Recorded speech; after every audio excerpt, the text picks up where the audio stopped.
ಓಂ ರಾಮಕೃಷ್ಣ ಶರಣಂ. ಆತ್ಮೀಯ ಭಾರತೀಯರೇ,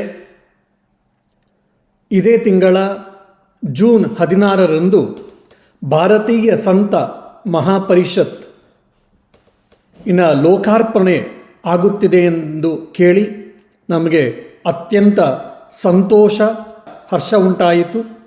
ಏಕೆಂದರೆ ನಾವೆಲ್ಲರೂ ಒಟ್ಟಾಗಿ ನಮ್ಮ ಭಾರತ ದೇಶಕ್ಕೆ ಒಟ್ಟಾಗಿ ಸೇರಿ ಶ್ರಮ ವಹಿಸಿದರೆ ಮಾತ್ರ ಅದು ಮುಂದೆ ಸಾಗಲು ಸಾಧ್ಯ.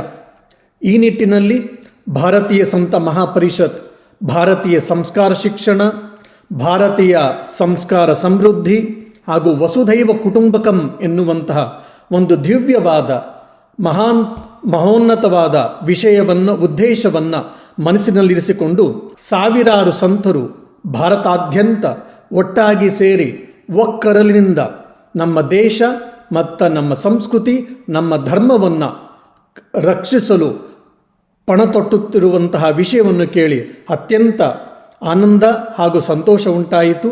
ಈ ಲೋಕಾರ್ಪಣೆ ಕಾರ್ಯಕ್ರಮವು ಯಶಸ್ವಿಯಾಗಲಿ ಎಂದು ನಾನು ಭಗವಂತನಲ್ಲಿ ಪ್ರಾರ್ಥಿಸ್ತೇನೆ. ರಾಮಕೃಷ್ಣ ಸ್ಮರಣೆಗಳು.